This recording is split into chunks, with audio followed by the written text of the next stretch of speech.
오늘 이 사건처럼 참 창세기에서 재미있는 사건이 없습니다. 여러분 잘 알다시피 야곱이 아버지를 속여서 형이 받아야 될 축복을 자기가 가로채는 그런 장면입니다.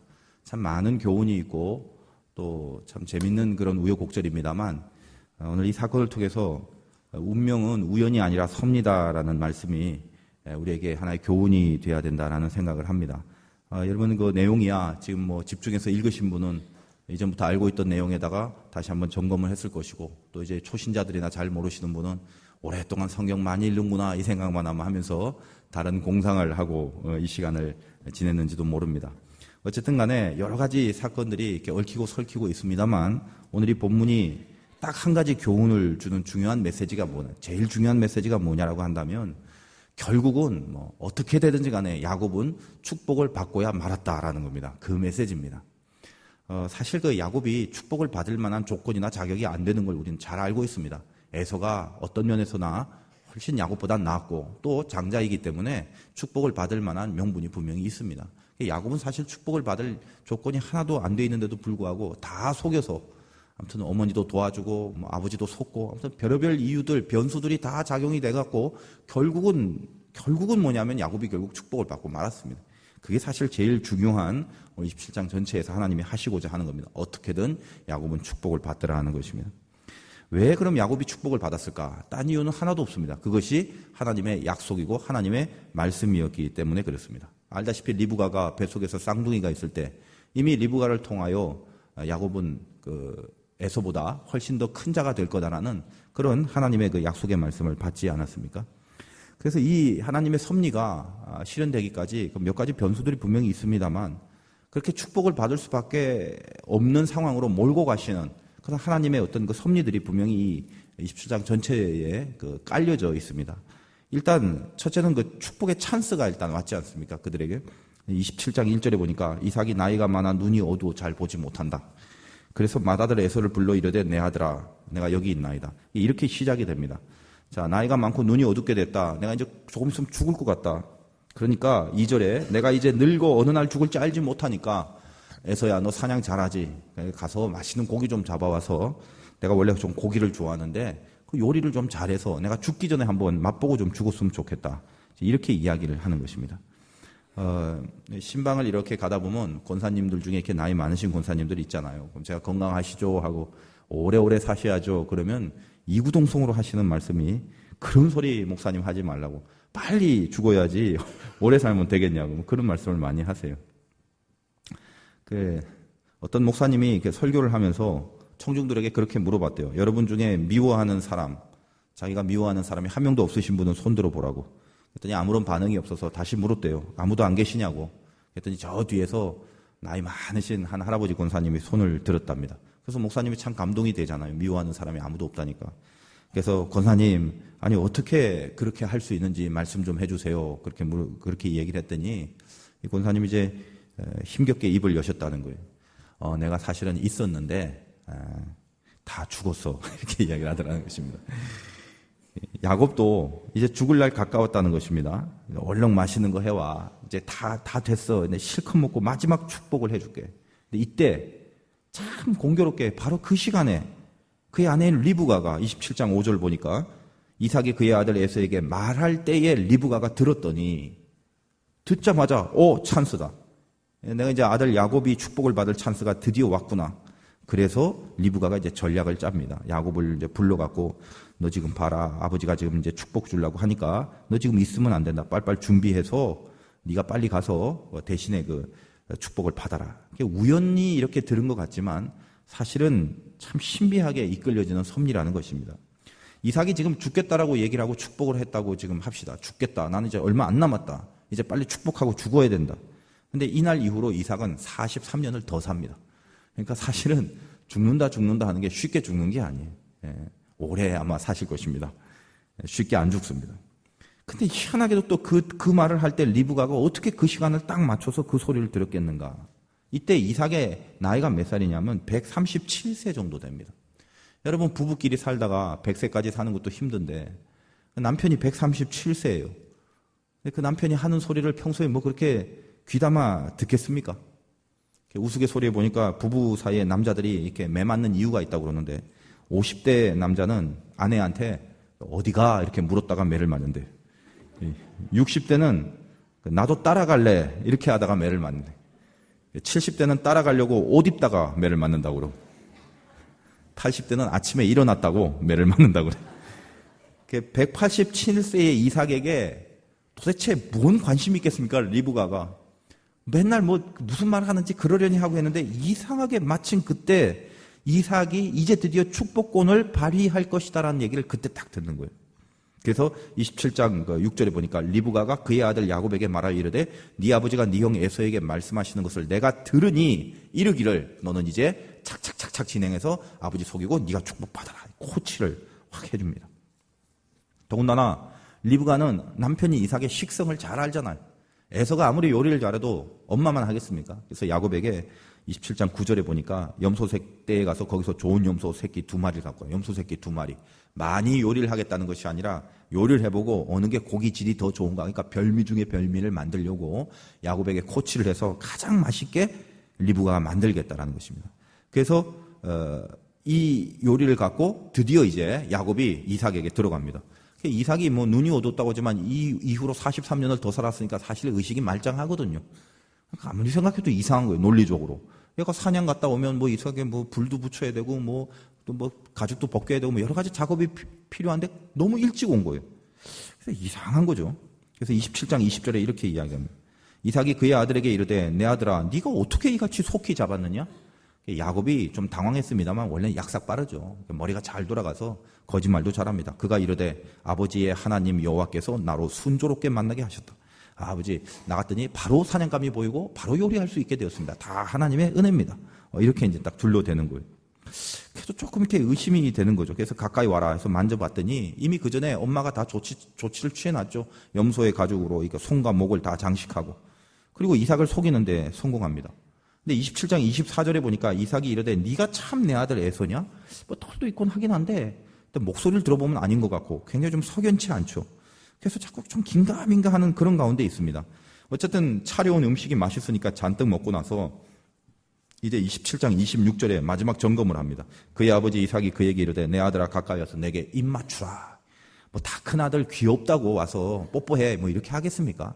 그러니까 이건 뭐 귀엽다고 뽀뽀하는 것이 아니라 뭔가 지금 아버지 이삭으로서는 자기 아들을 마지막으로 좀 확인하고 싶은 게 분명히 있었나 봅니다. 그래서 27절에 보니까 가까이 가서 입 맞추니 입 맞추는 게 중요한 게 아니라 아버지가 그의 옷에 향취를 맡고 그에게 축복한다.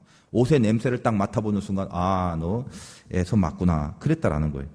근데 이 옷은 어디서 준비된 옷이냐면 27장 15절에 리브가가 집 안에 자기에게 있는 그의 맏아들 에서의 좋은 의복을 가져다가 이미 리브가가 이렇게 될 줄 마치 안 것처럼 야곱에게 자기 형의 옷을 제일 좋은 옷을 입혀서 그 에서의 향취가 묻어있는 채로 이삭에게 야곱을 보내는 이미 다 준비되고 점검된 그런 일을 지금 하고 있다는 것입니다. 근데 이 이야기를 가만 보면 리브가가 참 믿음의 사람 같아요. 지금 여기 등장하는 캐릭터 중에 이삭, 야곱, 에서, 리브가 이 중에 야곱이 하나님의 축복을 받을 거라는 것을 가장 분명히 알고 확신하며 믿고 있는 사람이 누구냐면 사실 리브가입니다. 왜? 리브가는 쌍둥이를 뵐 때부터 하나님께로부터 직접 말씀을 들었기 때문에 평생을 걸쳐서 항상 그 말씀을 의식하고 살았죠. 네 안에 작은 자가 큰 자를 이기고 네 안에 작은 자가 큰 민족을 이룰 것이다. 늘 그것이 하나님의 말씀인지라 그게 늘 의식이 되고 평생을 살면서 어떻게 하면 그렇게 될까라는 것을 늘 염두에 두고 살아왔다는 것입니다. 물론 자기 남편에게 뭐 얘기 안 했겠습니까? 여보 내가 지금 임신했는데 하나님이 나에게 이런 얘기를 해서 동생이 형을 능가한대. 근데 뭐 당사자는 그거를 말씀을 들었지만 남편 된 입장에서는 뭐 그래? 그리고 그냥 넘겼겠죠. 그리고 막상 애들을 보니까 형이 듬직하고 사냥 잘하고 고기 잘 구워오고 그 아버지가 봤을 때는 큰아들이 제일 듬직하니까 큰아들을 제일 좋아했고 또 규례와 전통상 큰아들에게 축복을 하려고 하는 건 당연하고 다 잊어버렸을 것입니다. 리브가는 그렇지 않아요. 하나님의 말씀을 직접 받았기 때문에 끝까지 그 말씀을 이렇게 간직하고 평생 그 말씀을 의식하고 살아왔다라는 것입니다. 어떤 방법인지 몰라도 분명히 야곱이 그 형 에서 위에 있을 것임을 안다. 그가 큰 민족을 이루어나는 것을 염두에 두고 살았다는 것. 그러니까 어떤 기회가 왔을 때 철저하게 이것을 진행하고 준비하는 일이 이게 우연히 이렇게 벌어진 것은 아니더라는 것입니다. 지금 이 사건을 갖고 아니면 리브가가 그럴 수 있냐? 어떻게 이렇게 다 속이고 거짓말하냐? 성경이 그럴 수 있냐? 초신자들은 지금 이 본문을 갖고 거짓말하냐 안 하냐 이거 윤리와 도덕적인 문제의 기준을 판별하는데 지금 성경은 그 얘기를 하는 것이 아닙니다. 지금 이 사건은 거짓말하면 안 된다, 거짓말하면 못됐다 이걸 의미하는 것이 아니라 리브가가 어떻게 평생을 살았느냐와 직접 하나님의 말씀을 듣지 않은 사람과의 차이점을 지금 얘기를 하는 거죠. 리브가는 하나님의 말씀을 알았습니다. 그래서 이삭은 에서의 옷을 입은 야곱의 향취를 맡고 마지막에 확신을 갖고 모든 축복을 쏟아붓습니다. 그 축복을 받은 후에 이제 야곱은 자리를 떠나고 곧이어 이제 에서가 사냥을 하고 들어옵니다. 들어왔는데 이삭에게 뭐라고 합니까? 아버지 나왔어요. 축복해 주세요. 27장 32절에.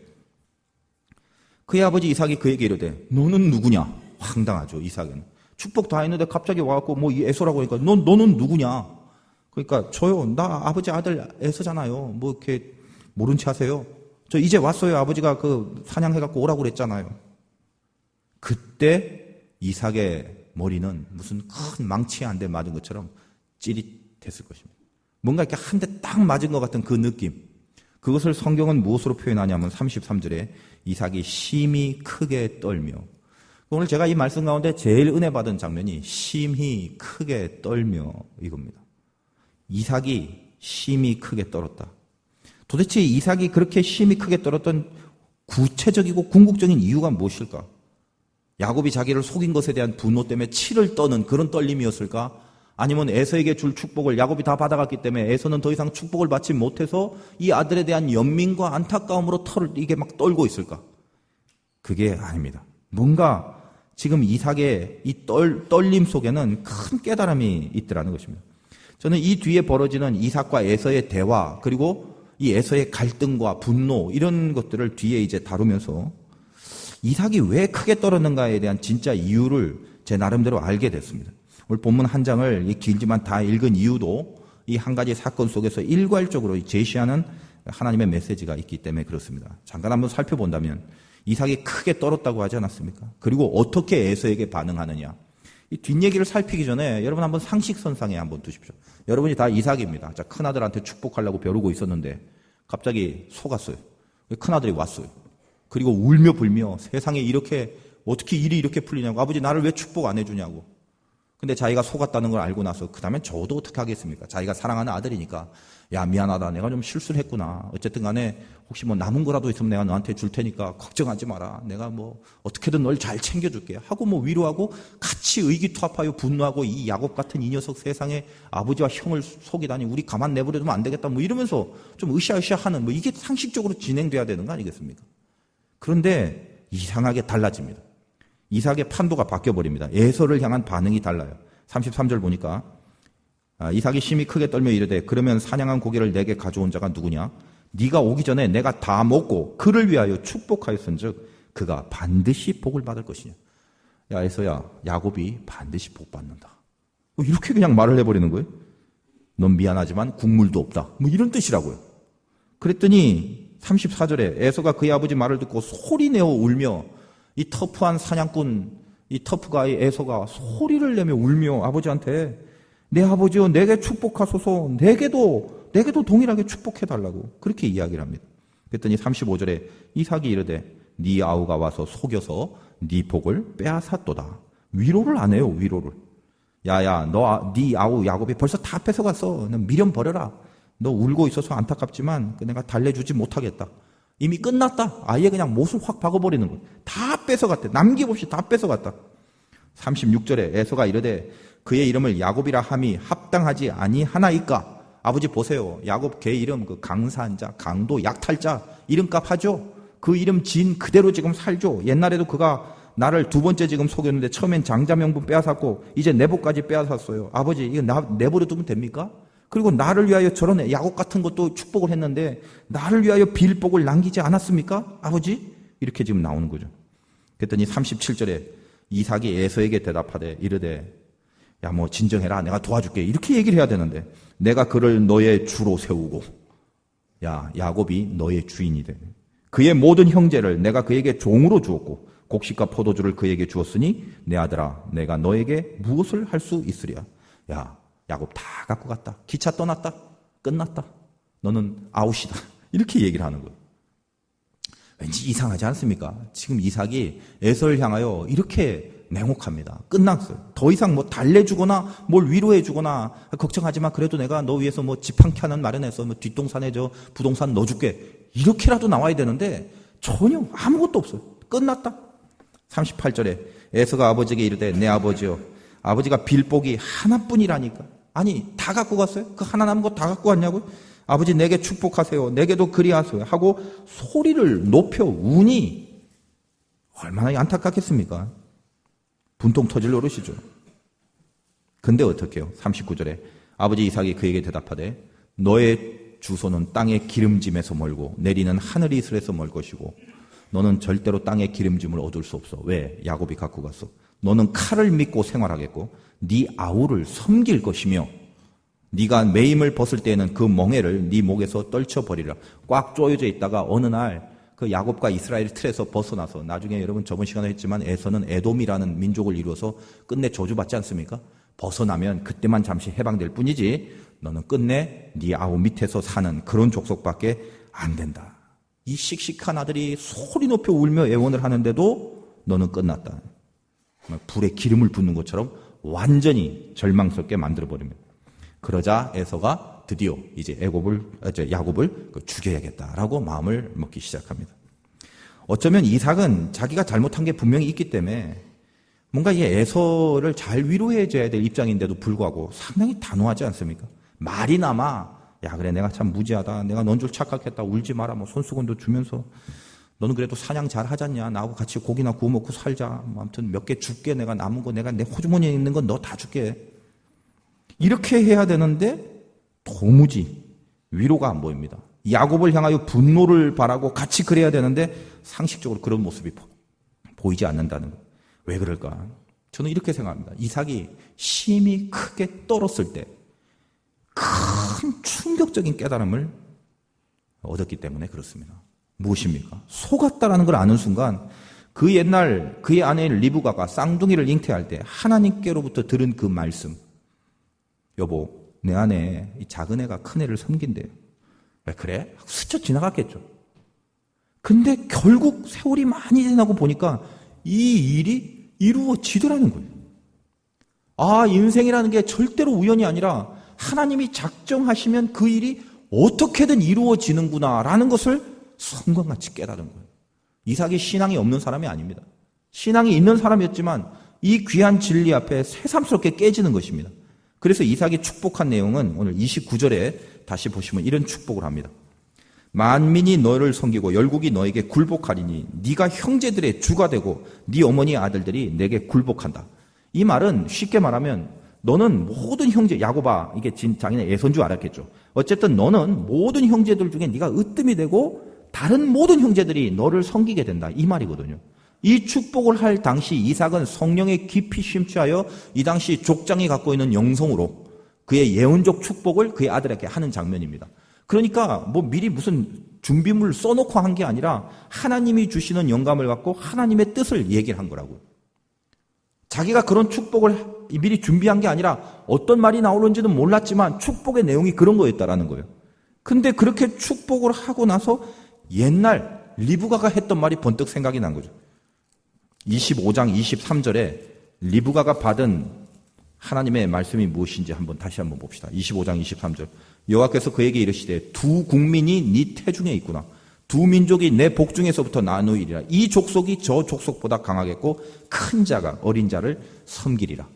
예를 들면 자식을 축복할 때 하나님 우리 자식이 막 지혜가 엄청 지식이 풍부하고 막 IQ가 막 180, 190 해갖고 공부 잘하게 해주세요. 이런 축복을 할 수도 있고 뭐 우리 자식은 뭐 공부보다는 돈을 많이 벌어갖고 뭐 세상 떵떵거리고 살게 해주세요. 뭐 이런 축복을 할 수도 있고 축복의 내용들이 다 다르죠. 근데 이삭이 성령에 깊이 심취되어 자기 아들한테 축복한 내용의 골자가 뭐냐면 형제들 중에 네가 으뜸이라는 거예요.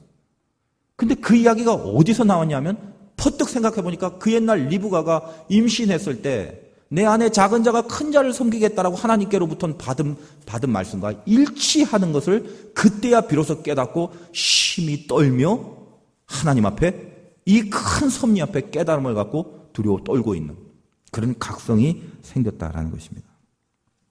그러니까 어때요? 하나님의 섭리는 거역할 수 없는 거구나.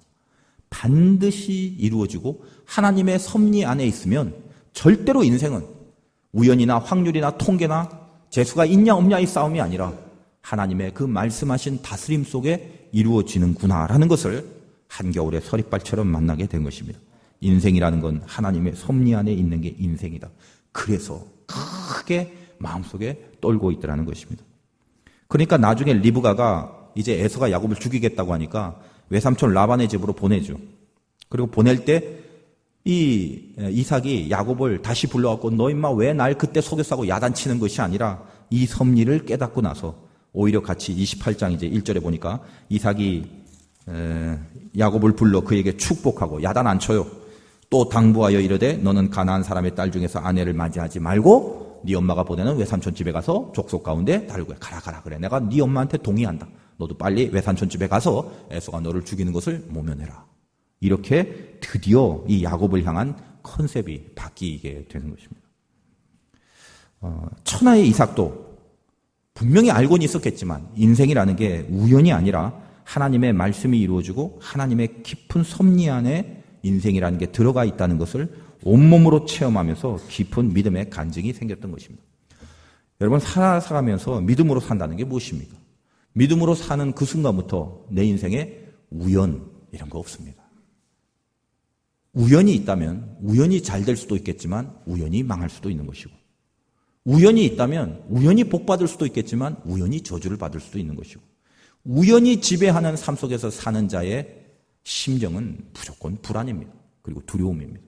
한치 앞을 내다볼 수 없는 이 인생 가운데 세상에 도대체 어떻게 하지 어떻게 풀려지는가에 대한 그런 구조가 없는 이 땅에서 그 우연은 세상 사람들이나 하는 것입니다.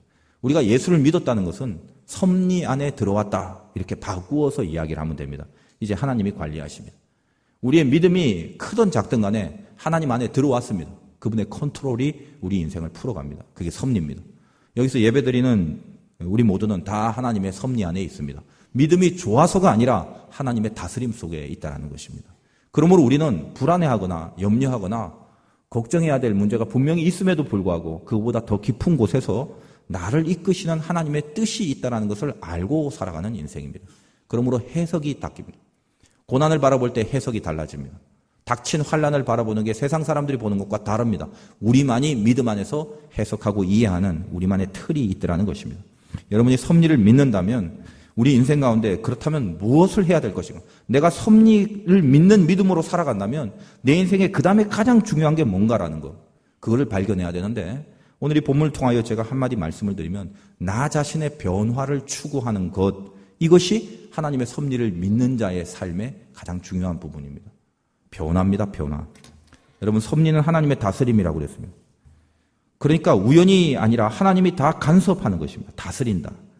흔히들 기독교의 진리 안에 이런 게 있습니다. 고난을 당하면 여러분이 얼마나 많은 설교를 듣습니까? 고난과 환난은 인내를 만들고 인내는 연단을 만들고 연단은 소망을 이룬다. 물론 맞는 말입니다. 그래서 그런 얘기를 많이 들어요. 그러니까 지금 내가 당하고 있는 고난이 있다 할지라도 이게 재수가 없어서 그냥 어떻게 우연히 당한 게 아니라 다 하나님이 나를 인내하고 연단케 하려고 그렇게 주신 의미 있는 고난이다. 이걸 기독교 이론적으로는 다 알고 있다는 것입니다. 근데 그럴 때 이 고난이 의미가 있다라고 말할 때 그 의미의 가장 그 궁극적인 그 메시지가 무엇입니까? 결국 하나님의 목표는 우리를 다스리고 우리를 섭리하는 가운데 고난을 줬다면 우리를 다스리는 가운데 있는 고난이기 때문에 하나님이 그 고난을 통하여 뭔가 우리를 만드는 목표가 있다는 것을 아는 것입니다. 내가 당한 고난이 하나님 안에서 산다고 해서 무조건 의미가 있습니까? 그러니까 무조건 참아야 됩니까? 무조건 미련 곰팡이처럼 견디기만 하면 됩니까? 물론 견뎌야 됩니다만 알고 견뎌야 되겠죠. 뭘 알고 견뎌야 되냐고요? 하나님이 다스리고 있는 가운데 나에게 닥친 고난이기 때문에 이 고난은 나를 향하여 뭔가 만들 목표가 있다는 것입니다. 여러분이 어떤 고난이 닥쳤다면 그것은 망하는 게 아니라 만들려고 당한 고난입니다. 그걸 잊지 마셔야 됩니다. 늘 우리는 죄만 생각하고 살았고 죄에서 벗어나지 못하기가 일쑤입니다.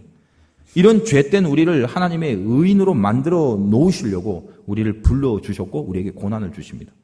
죄인에서 의인으로 만든다는 거, 이게 다른 말로 변화입니다. 변화. 그러므로 고난은 뭐다? 마지막 목표가 변화입니다. 변화. 여러분이 섭리를 믿습니까? 하나님이 날 다스린다는 거? 이거 안 믿고 어떻게 신앙생활해요? 이거 안 믿고 어떻게 불안해서 인생을 살아요? 섭리가 없는 인생, 이것처럼 비참하고 이렇게처럼 안타까운 인생이 없습니다. 목표가 없는 인생. 어디로 가야 되는지 튕겨져 나가버리는 인생. 이 고귀한 생명과 이 고귀한 지체, 하나님의 자녀가 그게 엉망으로 마음대로 그렇게 튕겨져 나가면서 살 수 있겠습니까? 그렇지 않다는 거예요. 하나님께서 다스리고 있습니다. 그래서 이 다스림 속에 분명히 만들 게 있기 때문에 다스리는데, 이 만들어 놓은 목표가 뭐냐면 우리에게 변화를 줘서 죄인된 자리가 아니라 의인된 자리로 바꾸시는 거예요. 신명기 8장 2절부터 3절에 보면 광야라는 고난을 하나님이 이렇게 이야기를 합니다. 네 하나님 여호와께서 이 40년 동안에 너에게 광야길을 걷게 하신 것을 기억하라. 이는 너를 낮추시며 너를 시험하사 네 마음이 어떠한지 명령을 지키는지 지키지 않은지 알려 하심이라. 너를 낮추시며 너를 줄이게 하시며 또 너로 알지 못한 내 조상들 알지 못하는 만나를 너에게 먹이신 것은 사람이 떡으로만 사는 것이 아니오 여호와의 입에서 나오는 모든 말씀으로 사는 줄을 네가 알게 하려 하심이니라. 광야라는 고난을 만났습니까?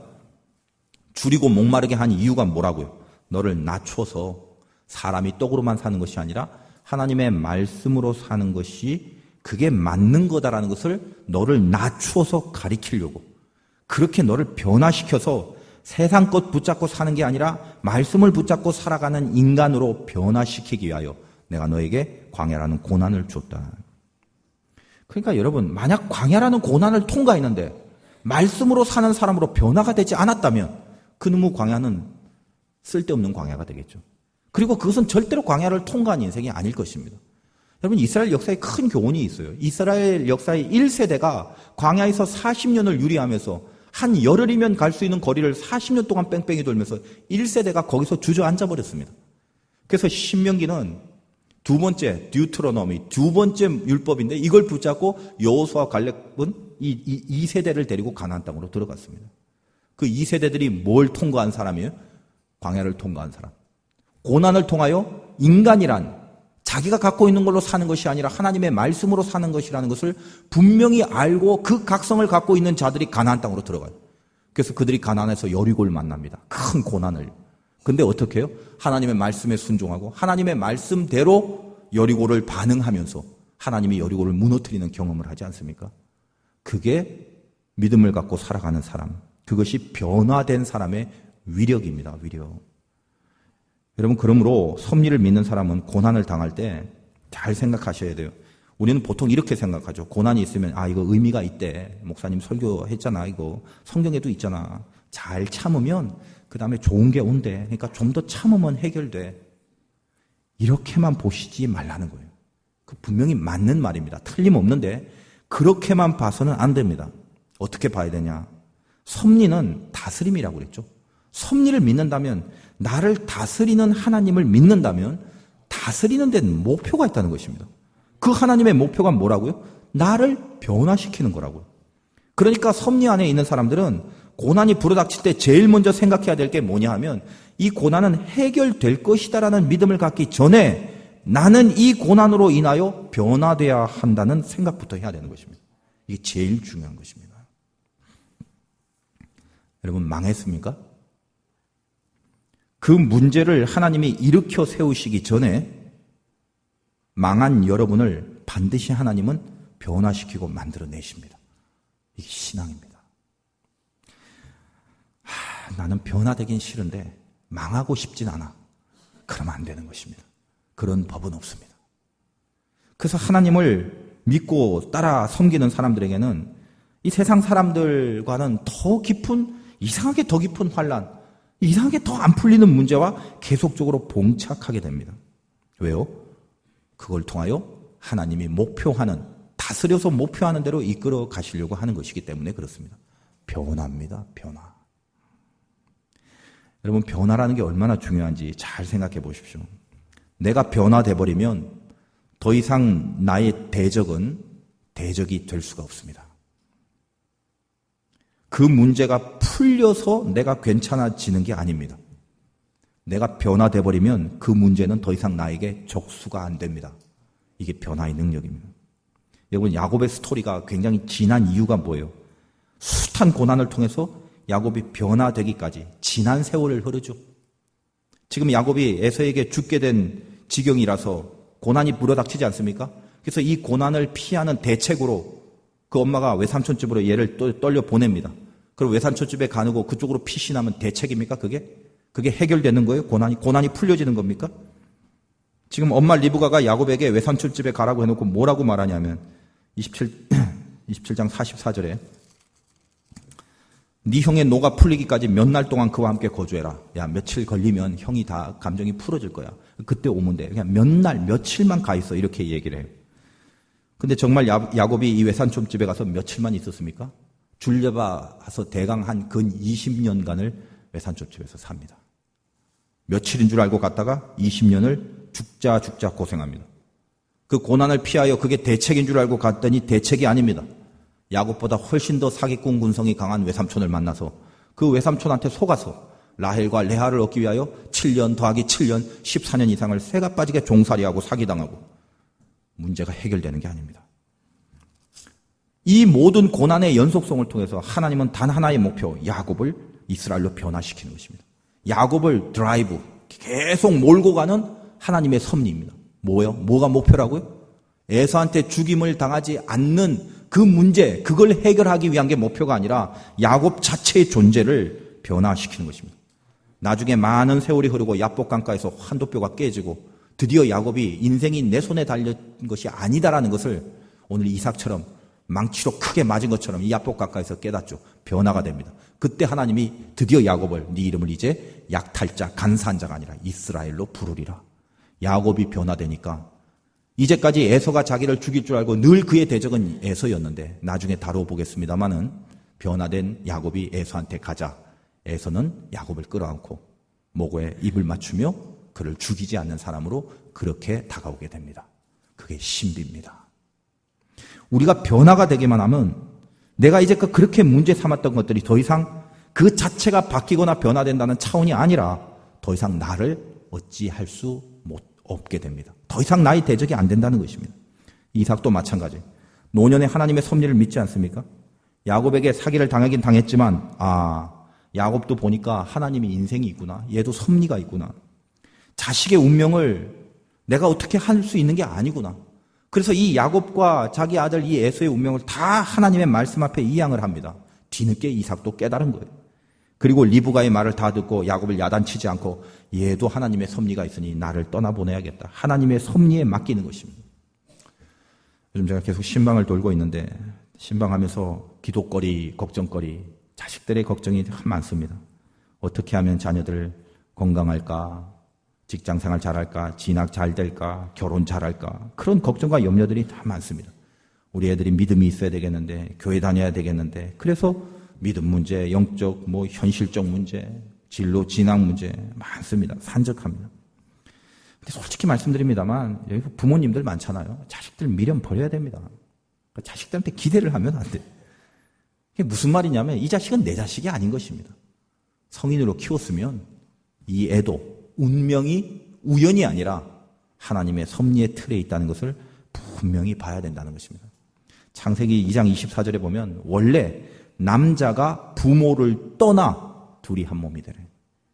즉 부모를 떠나 이 하나님의 말씀입니다.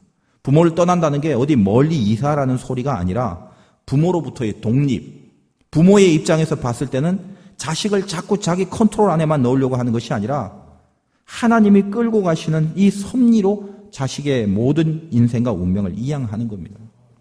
그러니까 여러분 자식을 너무 섭섭하게 여기지도 말고 또 너무 큰 기대와 또 미련을 가지셔도 안 됩니다. 그 자식을 위하여 그저 묵묵히 기도하는 것 외에는 부모는 할 수 있는 것이 아무것도 없습니다. 여러분 키우다 보면 결혼도 시키시고 어디 무슨 취직도 할 건데 왜 이런 직장에 들어갔나 마음이 막 아프기도 하고 왜 이런 사람 만나갖고 왜 이 남자하고 결혼하고 왜 이 여자하고 결혼하고 그래서 늘 끊임없이 그 가슴속이 이렇게 아리고 아프고 이런 분들이 있죠. 여러분 그 생각에서부터 좀 자유케 되셔야 돼요. 며느리를 잘못 얻었다고 생각되십니까? 속상해하지 마십시오. 그 며느리 때문에 여러분의 아들은 보석처럼 만들어질 겁니다. 그게 섭리입니다. 그게. 어떤 분은 그래요. 아니 그래도 내 아들만 고통받으면 어떻게 하냐고. 불공평하지 않냐고. 며느리가 고통받아야 되는데 왜 아들이 며느리 때문에 연단받아야 되냐고. 걱정하지 마십시오. 그 며느리는 지가 낳은 아들이 그 며느리를 다 연단시키게 돼 있습니다. 걱정하지 마세요. 다 어디서나 다 연단받게 돼 있습니다. 왜 이런 사위를 얻었냐고? 불안해하지 마십시오. 속상해하지 마십시오. 그 사위, 바로 그 사위 때문에 여러분의 딸들이 진정한 기도의 여자가 되는 겁니다. 하나님의 섭리입니다. 그러니까 모든 것을 하나님 앞에 이양하십시오. 잊지 마세요. 내 자식이 가장 잘 되는 방법은 얘가 누구를 만나서 어떤 일을 하냐, 그게 아니라 하나님의 섭리 안에 들어가는 인생이 될 때 그게 제일 잘 풀리는 인생이라는 것입니다. 이삭이 그걸 깨달아서 힘이 크게 떨면서 이 야곱에 대하여 이 야곱의 인생을 이해하게 돼서 가라, 떠나라. 하나님이 너를 통치하신다.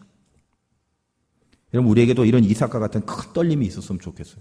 내 자신이 누군지, 내 인생이 우연에 맡겨진 건지 하나님의 섭리에 있는지, 내 자식이, 내 가족들이, 내가 아는 사람들이 인생이 어떤 건지. 그래서 이 섭리에 있는 사람들은 항상 초미의 관심사가 무엇입니까? 변화입니다. 변화. 여러분이 섭리를 믿는다면 지금 어떤 당하는 고난이 있을 것입니다. 그게 사람의 문제든 물질의 문제든 환경의 문제든지 간에. 근데 그런 것들을 만났을 때 하나님 이제 내가 믿고 기도할 테니까 요게 그 다음에 요렇게 풀리겠죠. 제가 요게 풀릴 때까지 기다리겠습니다. 참겠습니다. 굉장히 좋은 신앙이에요. 끝까지 참아야고 인내해야 돼요. 근데 여기에 빠져서는 안 되는 게 있단 말입니다. 뭐라고요? 이 고난이, 이 상황이 하나님의 섭리 안에 나에게 주어진 것이기 때문에 나를 향한 목표가 있다고 하나님께서. 주님, 이 문제가 해결되기 전에 내가 이 안에서 반드시 변화되기를 원합니다. 정금같이 나오겠다는 기대와 의욕을 갖고 계셔야 됩니다. 여러분이 만나는 고난, 나를 정금같이 뿜어낼 수 있는 찬스입니다. 그러니까 여러분 잘 보십시오. 해결에 목숨 걸지 말고 변화에 목숨을 걸어야 됩니다. 그게 신자의 태도입니다. 섭리 안에 있는 모든 사람들의 해법이 그렇습니다. 여러분, 특별히 고난에 처해져 있는 사람은 기도의 내용을 잘 바꾸십시오. 하나님, 해결함 받기 원합니다. 그런 기도해야 되겠습니다만 그 전에 변화되기 원합니다. 나는 변화될 운명임을 믿습니다. 여러분, 세상에서 죄 짓고 평생 더럽게 살다가 지옥 형벌 받는 그런 인생 되지 말게 하시고 하나님 앞에 이 고난을 통해서 반드시 변화돼서 하나님을 가까이 두고 살아가는 거룩한 주의 백성 되게 하여 주옵소서. 나에게 임한 모든 상황은 이 백성을 만드는 하나님의 간섭이십니다. 여러분, 우연은 없습니다. 모든 게 하나님의 섭리입니다. 이 섭리 가운데 나의 변화를 이루십니다. 나의 변화를 이루기 위하여 끌고 가시는 주의 손길이 있을 뿐입니다. 두려워하지도 마시고 염려하지도 마시고 지금 내가 당장 해야 될 것은 나에게 닥친 모든 상황 속에서 하나님의 사람다운 정금같이 뿜어져 나오는 주님의 거룩한 백성으로 나를 변화시키는, 그게 제일 중요한 목표가 되며 기도의 내용이어야 된다는 것입니다. 이 한 주 동안도 여러분이 당하는 모든 상황 속에서 믿음의 귀한 승리가 있으시기를 주님의 이름으로 축원드립니다.